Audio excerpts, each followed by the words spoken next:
জয় গুরু ইষ্টপ্রাণ দাদা ও মায়েরা, আজ ইষ্ট প্রসঙ্গে শ্রাবণ পরিক্রমার আজ দ্বিতীয় দিনে জেনে নেব শ্রী শ্রী ঠাকুর একবার জগজ্জননী শ্রী শ্রী বড়মাকে এই 10টি বিষয়ে বলেছিলেন।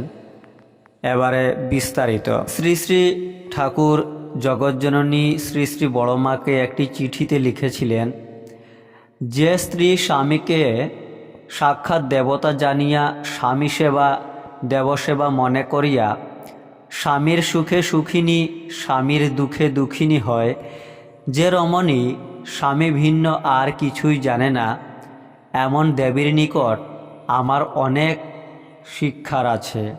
তবে আজ যাই। আমার কয়েকটি কথা। 1. নিজে স্বার্থশূন্য হইয়া পর উপকারে যত্নবতী হইও।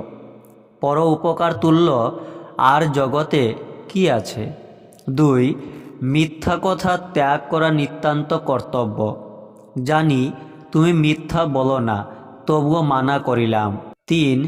গুরুজনকে প্রাণপণে সেবা শুশ্রূষা করিও। 4. কখনো কোনো প্রাণীকে ইচ্ছাপূর্বক কষ্ট কিংবা প্রহার করিও না। 5. রমণীর সতীত্ব রক্ষার চেয়ে আর শ্রেষ্ঠ কিছুই নাই, প্রাণ দিয়াও সতীত্ব রক্ষা করিবে। 6. মনকে সর্বদা শান্ত ও নির্মল রাখিতে যত্নবতী হইও। 7. কর্তব্য প্রাণপণে পালন করিবে। 8. চিন্তায় তোমার ভগবানকে সর্বদা হৃদয়ে রাখিবে। 9.